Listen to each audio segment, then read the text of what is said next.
Hey guys, welcome back. Today we're going to do a brunch date makeup look. All right, guys, and then now I'm applying concealer and also powder on the eyelids, and I use the powder to set the concealer. So when I apply shadow or any eye makeup, it won't move. Next, I am using a liquid eyeliner, excuse me, and I am just applying it on the lash line, and I'm starting way in the front, so where the duct of the eye is, and moving backwards. And I create small strokes to apply the liquid eyeliner. So very small strokes, as you can see.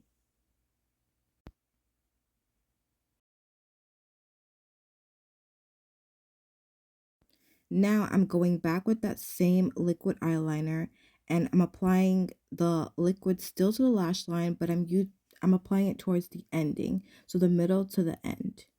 And there's a reason for it, and it's coming up.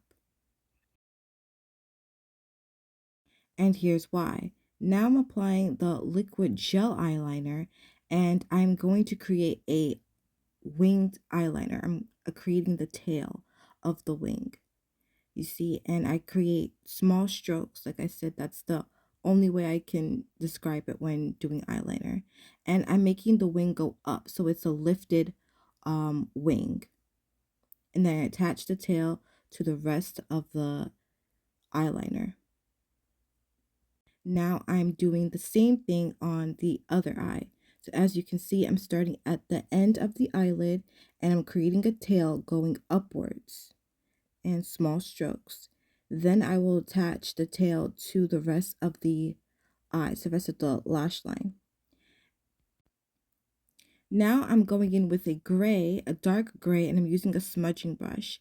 And I apply that gray on top of the liner. As you can see, I'm smudging it out, smudging that gray along the liner, the tail, as well as the middle part of the liner. Now I go back with a cleaner smudging brush. So I just wipe off the excess and just smudge out what's already on the lash line, because I don't want it to be too heavy. And then I repeat the same thing on the other side. As you can see, I'm just dabbing the gray on top of the line, and then I'm going to smudge it out very gently and very light. Now, guys, I'm going in with these two shades.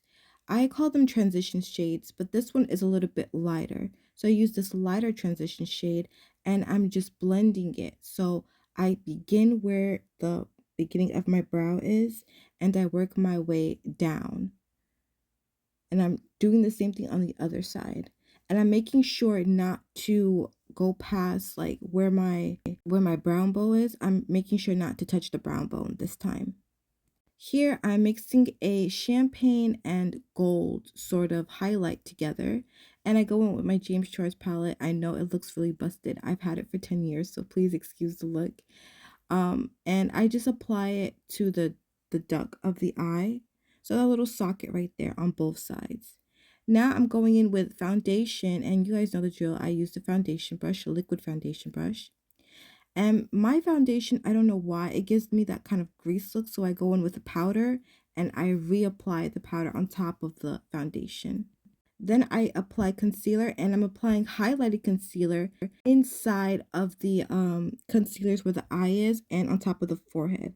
That's the only place where I apply the highlight concealer. Everywhere else is just regular concealer, and you're going to see why. So now I'm blending with the blending brush, a flat small blending brush, and I'm just blending out the ones that are similar first, so all the regular concealer, and then I go back and blend out where the highlight is. Now I'm going in with powder, and I'm applying powder with a blending brush just where I apply the concealer where the eye is, around the nose and mouth to, prevent sheen. Here I'm not going with terracotta. Instead, I'm going in with brown, and I'm just contouring and warming up my forehead. The rest of my face, I did not apply warmth. Now I'm applying blush to the sides of my cheek. And yeah, so here my camera did cut off, so you'll see in a minute. So you're going to apply the blush to the lower apples and you're going to move upwards, as you can see from the video. For the lips, you guys, I use brown lip liner, pink, and gloss. Thank you for watching and bye.